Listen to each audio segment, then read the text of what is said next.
Muy bienvenidos al repaso de la lección de escuela sabática. Tenemos una lección muy interesante, una lección de esperanza, la lección número 3. Es muy linda y muy preciosa, especialmente que nos habla del Evangelio eterno. El Evangelio que se le dio a Adán y Eva, que se le dio a Abraham, que se le dio a todos los patriarcas, a todos los profetas. Un evangelio que estuvo decidido en las cortes celestiales desde antes de la creación de este mundo. Antes de que se empezara a ofrecer el sacrificio, aquel cordero que simbolizaba al Señor Jesucristo, antes de Génesis 3:15. Este evangelio eterno es muy importante. Ok, mis hermanos, Apocalipsis capítulo 14 y el versículo 6. Es el versículo para memorizar. Así que vamos a repetirlo. ¿O alguno de ustedes, hermanos, se sabe esta cita bíblica de memoria? Que le damos la oportunidad. ¿Sí sabe el versículo para memorizar, el versículo de memoria? Dice la cita bíblica, dice: entonces vi otro ángel que volaba por el cielo con el evangelio eterno para predicarlo a los que habitan en la tierra, a toda nación y tribu, lengua y pueblo. Según Apocalipsis 14:6. Nosotros, mis hermanos, cada vez que vamos a tocar una puerta, llevamos el evangelio eterno. Este evangelio, que somos salvos por gracia. Ese don inmerecido, que nosotros no merecemos. Pero Dios, en su gran misericordia, nos dio al Señor Jesucristo, y por Él es que nosotros somos salvos. Y es de la única forma que podemos llegar a ser también perfectos. Por la perfección del Señor Jesucristo. Ok, mis hermanos, un libro de esperanza, lleno de gracia. El libro del Apocalipsis, ¿creen que asusta? Aquí dice el escritor. Para algunos. Para algunos, yo creo que no. Porque sabemos que el Señor Jesucristo está envuelto en ese evangelio eterno, en las profecías de Daniel, en las profecías del libro hermano de Daniel. ¿Cuál es? El libro de Apocalipsis también. Dice, y tranquiliza a muchos por igual, lo que es una pena, porque en realidad está saturado de gracia y lleno de esperanza. No, estaba diciendo una persona, dice, ya no prediquemos de las profecías de la bestia o del falso profeta o de todo eso. Dice, ya no asustemos a la iglesia. ¿Ustedes creen que Dios está asustando a la iglesia? Ok, pero vamos a la palabra de Dios. Apocalipsis capítulo 1, del 1 al 3. Ya leímos Apocalipsis 14, ¿cuál es la lectura bíblica? 14:6. Pero ahora veamos Apocalipsis capítulo 1, versículo del 1 al 3.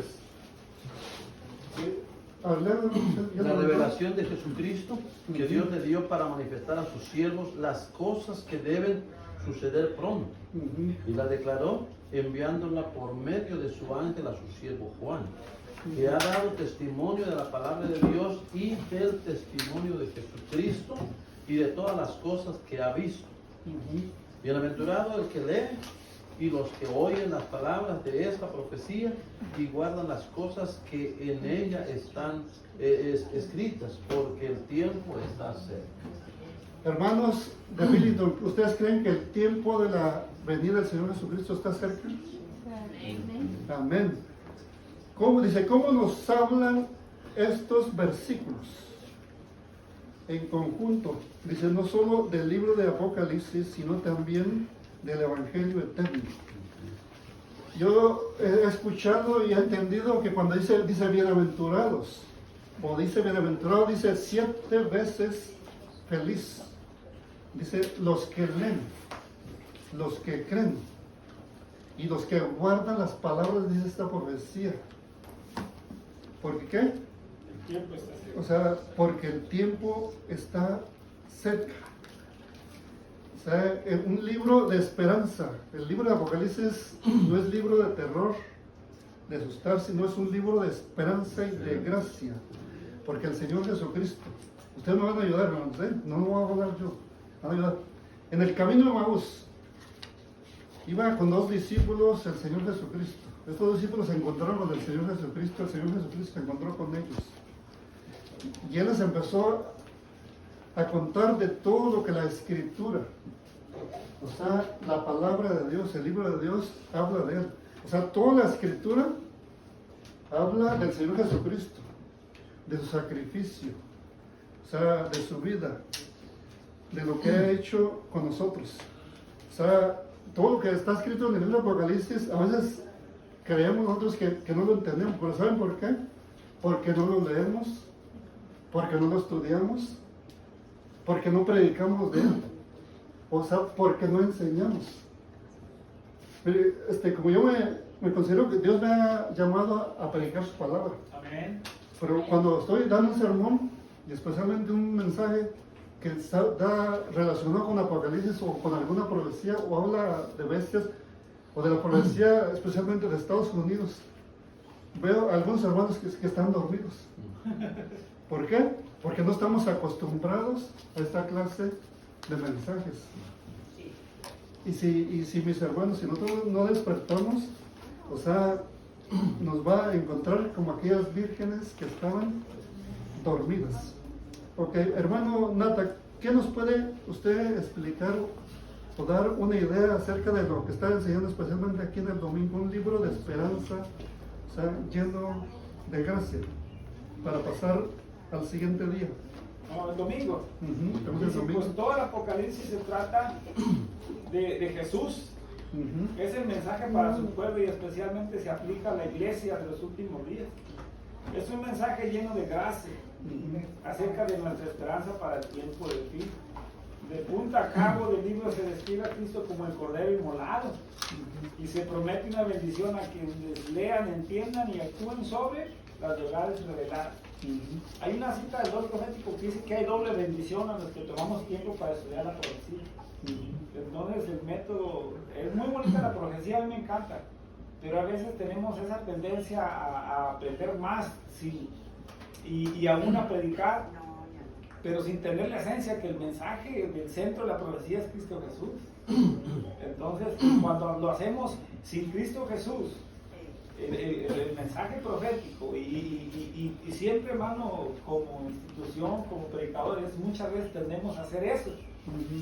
Entonces, por ir, muchas veces nos pasa por ir rápido a avanzar con el mensaje de esto y del otro, se nos olvida que es Cristo crucificado el que debe ir en medio. Y le digo porque ahora que andaba ya menos el grupo de nuestros hermanos disidentes que nos asaltaron el grupo ahí, ¿no? Nos quisieron hacer una maroma y ellos, ya la gente no fue. Entonces casi duramos 8 meses y ahora cuando llegamos, para nombre y gloria a Dios, se llenó el proyecto nuevo que empezamos, hermano. A 80 y tantos estaba, a 80 y tantos, hermano, afuera. Y no La tenía temperatura, pero Fahrenheit. Pero hermano, se sentía una cosa hermosa, o sea, la presencia del Espíritu Santo. Entonces, vimos una hermana y nos contaba que ella ya no dejó de ir al grupo y la regañaban los hermanos disidentes. Y yo decía, es que la verdad que nos da miedo. Nos hablan de bestias y ya hasta mezclaron que el infierno, y se dicen que el diablo nos va a traer con un tenedor ahí picándonos. Sí. Entonces se da cuenta, hermano. Sí. Ahora lo interesante es que nos puede pasar lo mismo. Y ella decía, y cuando estuvo ahí con nosotros, dice, es que ese es otro mensaje, no es otro mensaje, o sea, es el centro del mensaje es Cristo Jesús.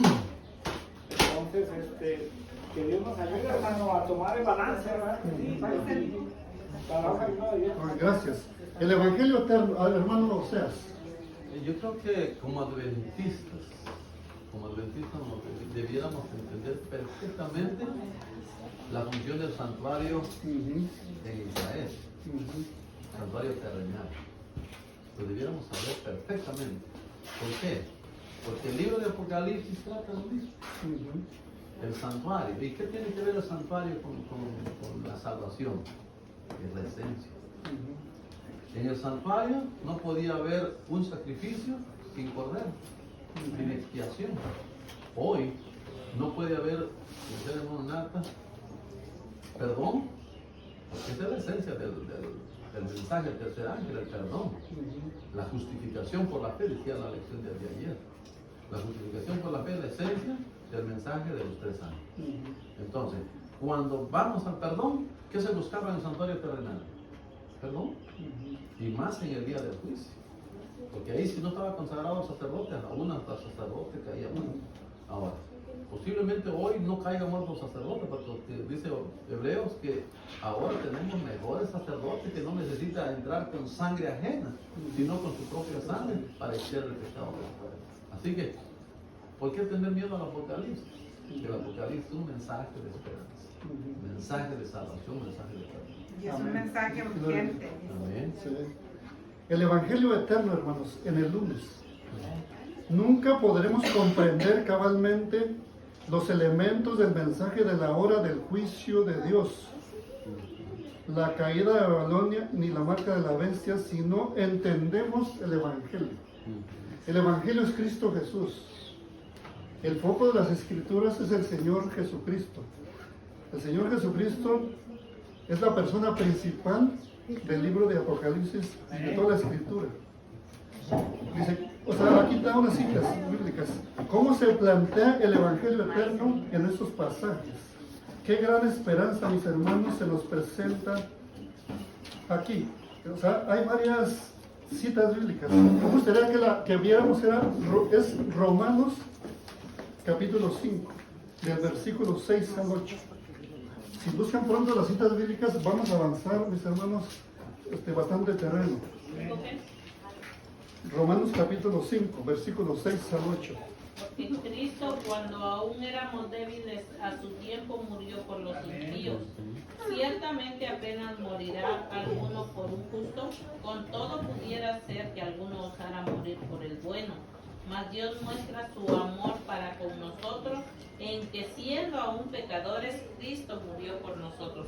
Mis hermanos, el versículo 8 de Romanos 5 es un versículo que es uno de los que aprendí cuando llegué a la iglesia y me gustó tanto que esas palabras que escribió el apóstol Pablo, inspirado por el Espíritu Santo, son palabras, o sea, de esperanza, de lo que es el Evangelio eterno. O sea que Cristo Jesús murió por los pecadores. O sea, en Cristo Jesús nosotros, o sea, tenemos esperanza. Dice, observa 4 aspectos en estos pasajes de Romanos. Somos, que no se nos olvide esto de nuestra mente, hermanos, somos aceptos en estos pasajes, o sea, de Romanos. Somos justificados gratuitamente. ¿Por qué, hermanos? Por la gracia. La gracia es una declaración de la justicia de Dios. La gracia justifica a quienes aceptan a Jesús por fe. Dios mostró su amor para con nosotros aún cuando éramos pecadores. En la puerta del templo La Hermosa, ahí estaba Pedro y Juan. Iban a entrar a la sinagoga, a la iglesia, y ahí estaba un hombre pidiendo limosna, pidiendo ayuda. Y le dijo a Pedro, o sea, que le diera algo. ¿Y qué le dijo Pedro? No, ustedes, no decirlo yo, que lo diga uno de ustedes. ¿Qué fue lo que le dijo Pedro a este hombre? No tengo oro ni plata que dar, en el nombre de Jesús levántate. O sea, nosotros somos salvos por gracia, gratuitamente. Pero por algo muy grande. Sacrificio, completamente sacrificio. Que el Señor Jesús sufrió. Fue escupido por nosotros. Se le puso una corona de espinas. ¿Soportaremos una corona de espinas nosotros, hermano? Ahora usted, hermana Yemi, ¿cómo se sentirá si alguien la escupe? Humillada. Lo desnudaron por nosotros. Así que, ¿cómo no le vamos, mis hermanitos, a ponerle atención lo que dice Apocalipsis? Es de vida o muerte. Porque ahí está lo que el Señor Jesús hizo por nosotros. O sea, eso es el Evangelio eterno. El Evangelio de todas las edades, de antes de la creación del mundo. Se planificó allá en los lugares celestiales.